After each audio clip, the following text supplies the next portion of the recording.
की गवर्नमेंट के साथ भाई, अपनी औकात में रहो। एक छोटा सा तुम लोगों का 25 लोगों का ऑफिस है, पता है पाकिस्तान गवर्नमेंट कौन है, तुम लोगों के बाप हैं। ऐसी जगह पे ऐसा रॉकेट लगेगा कि 2 कमरे वाला ऑफिस याद भी नहीं रहेगा, पता भी नहीं चलेगा। सिर्फ एक वो जे शॉ का वहां पे जांगिया पड़ा हुआ होगा सीट के ऊपर बचा हुआ, कुछ भी सब कुछ गायब हो जाएगा। ये तो शुक्र करो कि दुबई के अंदर बैठे हुए हो, वहां पर सेफ हो तुम लोग। इंडिया में एक दफा ऑफिस रिलोकेट करके दिखाओ, फिर तुम लोग को बताएंगे कैसे 1.5 कनाल जो आसपास का ना पूरा ऑफिस गायब हो जाएगा। औकात के तुम लोग के, तुम लोग जो है गवर्नमेंट को जवाब दे रहे हो। ये थे पाकिस्तान के एक इन्फ्लुएंसर और धमकी दे रहे थे कि तुम है गाइस, बिग ब्रेकिंग न्यूज है कि एक पाकिस्तानी इन्फ्लुएंसर सीधे आईसीसी बोर्ड को उड़ाने के लिए तैयार है और इंडिया को चैलेंज कर रहा है कि भाई इंडिया पाकिस्तान बाप। अरे गधो, इंडिया तुम्हारा बाप है और तुम निकले हो इंडिया से बेटा पाकिस्तान।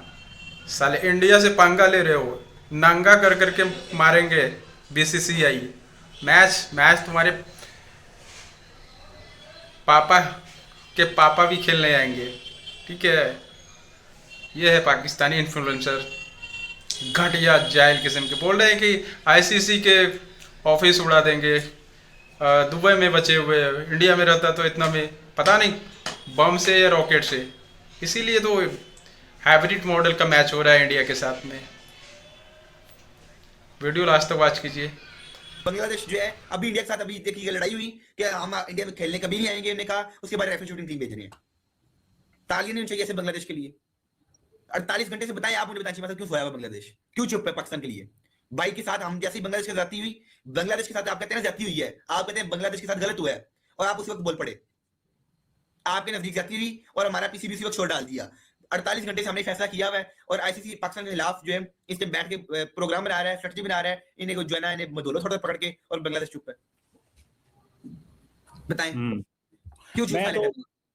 मैं तो बस इतना समझता हूँ मीर साहब, मैं आपको बताता हूँ, यकीन करके माने इसी वक्त तो मजा आ रहा है, इसी वक्त मजा आ रहा है। ऐशा जितने मुतनाज़ा हो गए हैं और जितने सियासी फैसले, ये मैं नहीं कह रहा, या काजी साहब नहीं कह रहे, या आप नहीं कह रहे, ये उनके फैसले बता रहे हैं। फैसले उनके बोल रहे हैं कि उनके फैसलों से सियासत झलकती है, उनके फैसलों से एक खास किस्म की सोच आपको नजर आती है जो खेल में उस तरीके की एक इंतहा पसंदी को शामिल कर रही है और अपने नापसंदीदा ममालिक को साइड पर करने की एक रविश है, और इसकी वजह से खेल को खतरात लाहक हैं। इससे पहले भी इंडिया के सरबराहान रहे हैं लोग, आज जगमोहन डालमिया को याद करते हैं, लोग आज बिंद्रा साहब को याद करते हैं, लोग आज श्रीनिवासन को भी याद करते हैं, शरद पवार को भी याद करते हैं। उनके दौर में भी आईसीसी में होते थे वो लोग, लेकिन इस किस्म की शिद्दत पसंदी कभी नजर नहीं आई।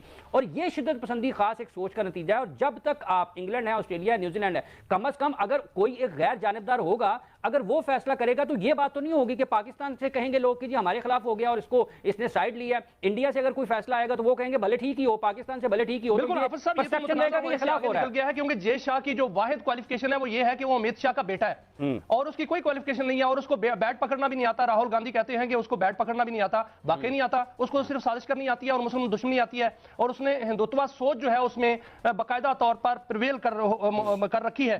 ये बताइएगा कि जो आईसीसी है, जिसको मैं बीसीसी कहता हूं, हाँ, उस पर दबाव डाला जा रहा है गोदी मीडिया की जानिब से कि पाकिस्तान को सजा दी जाए। ऑफिशियल आकर बांग्लादेश के किसी बोर्ड सरबराह ने या डायरेक्टर ने, किसी ने ये नहीं कहा thank you very much Pakistan, आपने ये बाइकआउट किया भारत वाला मैच, आप बिल्कुल हमारे साथ खड़े हैं, थैंक यू वेरी मच। या फिर खुदा ना खासा अगर कल हम पर कोई फाइन होता है या आईसीसी कोई सीवियर एक्शन लेता है, जो कि मुझे लगता है कि सैंक्शन वाला मैटर शायद ना हो, बट कोई फाइन या दूसरा कोई भी पाकिस्तान क्रिकेट बोर्ड के ऊपर मुश्किल आती है, तो क्या बांग्लादेश भी उस आईसीसी की अनाउंसमेंट या जो भी पाकिस्तान पे खुदा ना खासा फाइन होता है, बांग्लादेश कहे कि ये पाकिस्तान पे नहीं है, ये बांग्लादेश पे फाइन है, अब हम भी आईसीसी का किसी इवेंट को नहीं खेलेंगे क्योंकि आईसीसी ने फाइन गलत किया है, तो ऐसी कुछ स्टेटमेंट फिर बांग्लादेश भी देगा। क्योंकि हम तो आई एम प्रीटी श्योर कि बांग्लादेश के लोग इस चीज़ को बहुत पसंद कर रहे हैं कि पाकिस्तान ने यूं दोस्तों की तरह, भाइयों की तरह बांग्लादेश के साथ खड़ा हुआ है।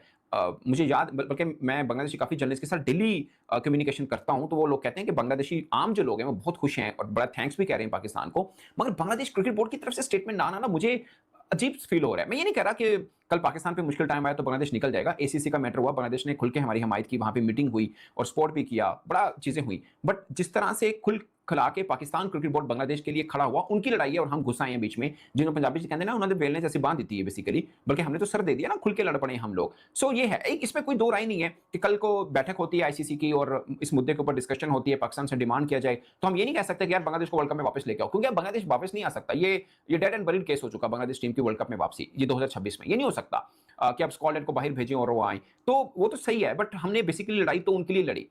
मतलब बज़ाहिर यही लग रहा है कि हम उनके लिए लड़ाई लड़ी। हमने अभी तक जो भी स्टेटमेंट दिए बांग्लादेश के मैटर के ऊपर दिए। हमने तो आउट ऑफ द जाके बांग्लादेश की मदद किया है। बांग्लादेश कभी नहीं खड़ा हुआ ऐसे पाकिस्तान के लिए, हम ऑलरेडी खड़े हो चुके हैं इस हद तक। हमने मदद तो की है, लेकिन अब आप बताएं ना कि अगर हम अपने मफाद के लिए यहाँ उनको तना छोड़ देंगे तो ये भी ज्यादती होगी। वो कुछ नहीं कह रहे, उनके क्रिकेट बोर्ड ने एक्सेप्ट कर लिया, उन्होंने आईसीसी से कोई एहतजाज नहीं किया, क्योंकि मादी की एग्जाम्पल्स है कि जब किसी टीम ने बॉयकॉट किया या जो टीम नहीं खेल सकी टूर्नामेंट, उसको आईसीसी ने उसके फंडिंग की कटौती नहीं की, तो बांग्लादेश इसलिए खामोश है कि उसे फंड्स तो मिलेंगे। लेकिन अब पाकिस्तान का क्या रोल होगा? क्या पाकिस्तान अपनी शराइत मनवाता है आईसीसी के साथ, या पाकिस्तान जो है वो बॉयकॉट के फैसले पर कायम रहता है? अगर पाकिस्तान ने भारत के मैच का बॉयकॉट किया 15 फरवरी को, तो आईसीसी की जो क्लॉज है 16.10.7 उसके मुताबिक कोई भी टीम अगर अपना मैच फोरफीट करती है तो उसका नेट रन रेट बिल्कुल कम होगा, और इस बात को तस्वुर किया जाएगा कि उस टीम ने 20 ओवर खेले, तो उस लिहाज से पाकिस्तान का नेट रन रेट तो बिल्कुल ही कम हो जाएगा। फिर पाकिस्तान के लिए मुश्किल पैदा हो सकती है। लेकिन अब सोच समझ कर पाकिस्तान ने सारे एस्पेक्ट्स पे गौर किया होगा, उसके बाद ही ये डिसीजन लिया है। अब देखिए ऐलान हमने कर दिया कि हम भारत से मैच नहीं खेलेंगे, लेकिन उसके बावजूद नेक्स्ट स्टेप क्या है? उस दिन क्या माहौल होगा, क्या असरात होंगे? इसके अलावा भी कुछ हो सकता है? और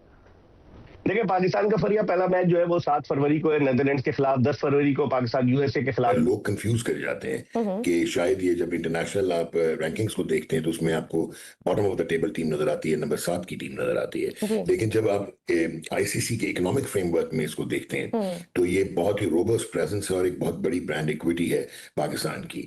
और इंडिया पाकिस्तान के जो मैचेस हैं इनको मार्केटिंग मैचेस कहा जाता है, and 63% of the total revenue जो आईसीसी का कोई भी टूर्नामेंट जनरेट करता है वो इंडिया पाकिस्तान के मैच से होता है। एक मुताद अंदाजे के मुताबिक, जो आपको मैं एक्यूरेट फिगर्स दे रहा हूँ, वो 280 मिलियन से लेके $400 मिलियन का एक इंडिया पाकिस्तान का मैच ब्रॉडकास्टर्स को के लिए होता है।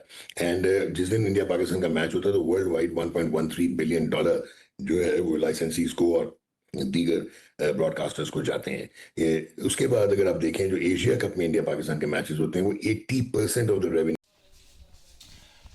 आई होप आप लोग को वीडियो पसंद आ रहा होगा। वीडियो पसंद आ रहा है तो आप प्लीज़ चैनल को सब्सक्राइब कर दें और वीडियो को लाइक कर दें। धन्यवाद।